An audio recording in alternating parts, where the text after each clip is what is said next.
headquarters of common sense. Talk Radio. What it did do as well was draw attention to the fact that you are actually doing something, which is very admirable, and you've now sort of taken that one step further, because all the stuff that you did buy, notwithstanding the Calpol problem, you've now taken into a car and you've driven it for miles. I know you're a bit sensitive about where you want to say you are, but I was looking at a bit of an earlier shot of you on Lorraine's show this morning. So you've taken it a long way, haven't you? Where can you tell us kind of roughly where you've been? So I left. I was contacted by some people who run a charity called, it's not actually a charity because it's only set up like 10 days ago, called Bournemouth to Ukraine, or Help from Bournemouth to Ukraine. Right. And they got in contact with me after the thing outside Calpol, the stuff outside Costco went viral, and they said, come and look at our operation. We've got lots of stuff here which has been donation. And this has gone. It's just a classic example. And why I was crying outside Costco is the generosity of people. Complete strangers bought the extra bottles of Calpol I couldn't buy, and that's what made me cry. It's just like, if you give people an opportunity to be kind, that 99% of people are. Yes. So they're finding thousands and thousands and thousands of donations coming in, and they've been given a huge, great warehouse. And they said that, what we need to do is we need to get this stuff into Ukraine. And they've got lots of big trucks and everything going down there, but there's lots of really high value, low volume stuff like medical supplies, defibrillators, fetal heart rate monitors, all this kind of stuff, which is extremely valuable, which you probably don't want to put on with on a pallet with a load of Pampers. So I've got a VW van. So literally, for no other reason than I've got a VW van. I'm a man with a van. I've been so upset by this whole thing that I just thought, now I've been presented with this as an option, I've just got to go and do it. Yeah. So have you just driven all the way across Europe on your own then? Yeah, pretty much. Wow. Because most people would have taken like a co-driver with them just in case you fall asleep. Look, if you had a lot of time to plan this, you probably would. But I was given 8 hours' notice that I was going to set off in my van, because there was a convoy which went down there. So I was with another truck, and we sort of we tried to keep up together, but we got a bit lost and we sort of got a bit separated. But and are you sleeping in the van as well? So you know what? I'm 58, mate. I can't do that whole driving through the night thing.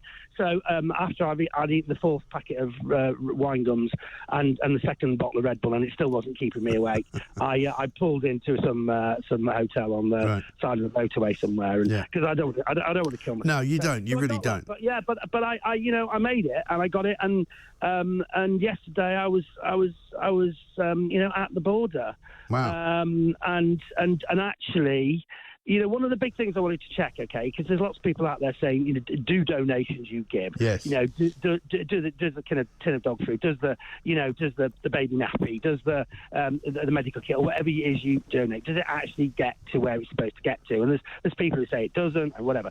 So I wanted to find out for myself, right? And so I drove down there because it was to where the people from the Bournemouth help from Bournemouth to Ukraine send their stuff. Yes. And I met up with the people where it goes to, and I actually physically handed the stuff that I delivered, the high volume stuff. The high volume stuff. Well, you're not worried that was going to get nicked on the way? Yeah, that's why I'm really sensitive about security. Yes. I have vans full of £100,000 worth of medical equipment at a time when, it's a war zone, and it genuinely is, even though I wasn't on the Ukraine side and didn't go to the Ukraine side.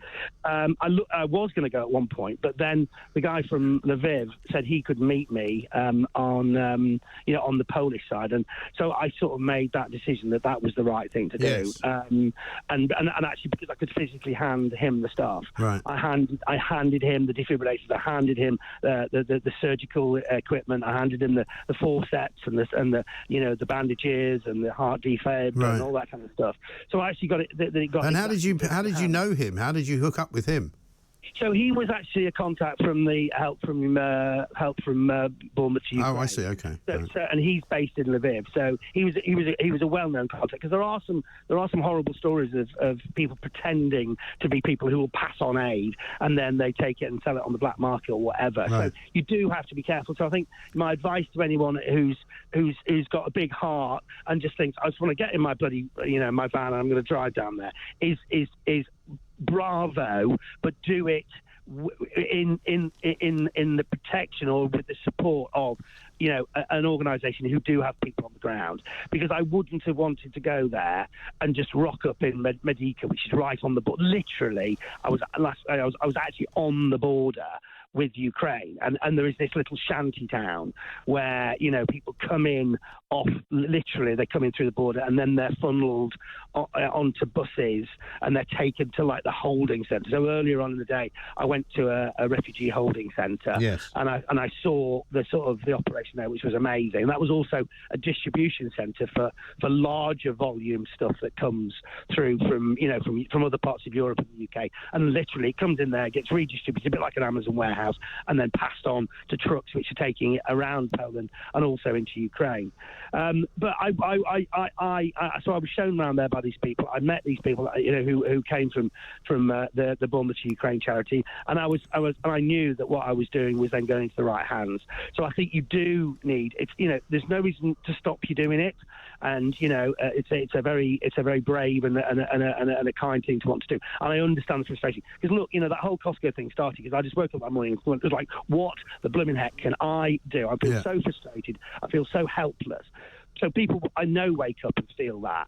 So channel that enthusiasm, but through an organisation at least. I mean, it's kind of ironic, isn't it? The one thing you want in Costco that they can't sell you in bulk, because everything else you can get by the million. You can have 58,000 cans of coffee. I know, but there's this whole paracetamol thing, and that's obviously been introduced for good reasons, to not stop making it easy for people to buy enough stuff to commit suicide. So I get that, I understand that. The frustration at the moment when I'm at the checkout and I go, I've got like 50 bottles of Calpol, and they go, you can't buy them. I go, well, I'm obviously not doing this to go off into the car park and do something weird or whatever. I told them what I was doing, and it was like, no, you still can't do it. Our tills went like that. So I didn't, I was just frustrated. I know. People that side of me heard my frustration, and they said, we'll take 4 bottles through for you. Right. And then somebody else. Is it the same in every other country? Because maybe on the way out there you could have picked up a load more in France or something.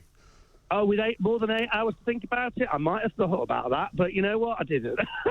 Oh well, listen, never mind. It's a very good point. Yeah. Maybe supermarkets on the way down. Are you bringing anything back, Martin? Bringing anything back? Oh, maybe a bottle of vodka. There's some great Polish. There's a Polish drink which is fantastic. It's a sort of it's a red sort of cherry liqueur. I can't remember what it's called, but you can only get it in Poland. Yeah, there's also something called what's it called? There's a vodka which is it's called bison vodka. Oh yeah. And it contains a blade of grass, and in order for it to be proper bison vodka, you have to assume that the grass has been weed on by a bison. I see. I've forgotten what it's called. Yeah, it tastes quite nice apparently. Anyway. Well, there we are. But I mean, as far as what you're seeing as well on your travels, I mean, are you seeing a lot of hardship? Are you seeing a lot of things that are upsetting?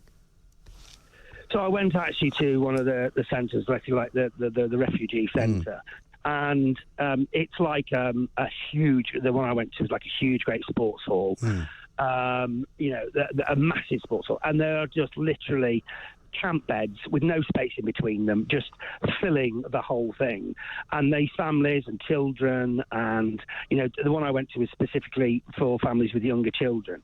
So there's just but the kids are being kids. The kids don't know what's going on. They're trying to make sense of something which even adults, any adult, can't make sense of. No. So these kids are just doing what kids do. So they're trying to play. There was a little play area, so I got to give some toys to the kids in that. I've got a young. I can't talk about this without crying. There was a young lad who's the same age as my son, and he was just there, lost everything, lost his, everything. But I'd taken a football. It's a pathetic little thing, right? So I gave him this football, and I'm going to try and find out his name for the people who were in there, and so I can track his progress. Because, I want to be sure he's all right. Yeah. I'm just trying to get on and trying to just make sense. And I think the majority of people right now are in, they're just in flight mode. They're in adrenaline mode. So they're just coping with the basics of, I need to eat, I need to sleep, I need to go to the toilet. Yeah. I can't think bigger than that. Sure. Once they start trying to process everything that's going on, God forbid what these poor kids, but they're at least they've got other kids around them. They're supported. There's so much love. Oh my God, the Polish people, and I'm sure it's the same in the other places where people are being welcomed. They are just being welcomed with such love and such open arms. And, surprisingly, once they get across the border and get into Poland, there is a process. What I saw was a very well-organised process. So I saw a very organised sequence of what's happened to them once they get into Poland. They are looked after. They are given somewhere to go. And I don't know where they go on to. I obviously haven't seen that side of things. But...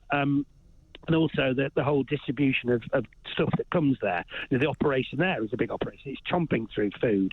But all the kids are given a little, if they go onwards, they're given like a little backpack, which has got like a travel kit in it. So it's got like a cuddly toy, and it's got a colouring book, and it's got, a pack of cards or whatever it is. And they're all given one of those, and so, once they get there. But what occurred to me, because I went to the border itself, and you see this long line of people waiting to come across, and waiting to get on the buses. Now, obviously, I wasn't on the Ukrainian side. I was once they get onto the Polish side, a bit of queue to be processed on the buses, and at that point they give them food and they give them blankets and all sorts of things.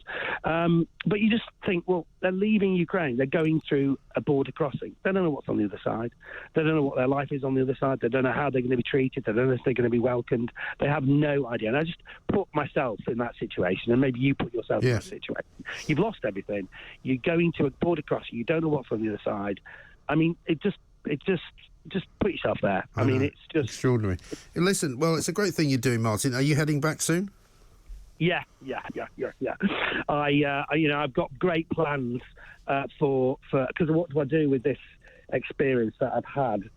And so I'm hoping that I'm looking for trying to maybe use some of my property experience, because obviously people are doing this great thing where they're taking Ukrainians into their home. But I know there's loads of care homes and hotels which are like left, they're up for sale or they're not used at the moment. And I just thought I'm going to try and start some kind of a fund or start some kind of a process to get hold of those, even short term, and create some extra housing out of places that are actually probably quite well kitted out already to potentially provide some extra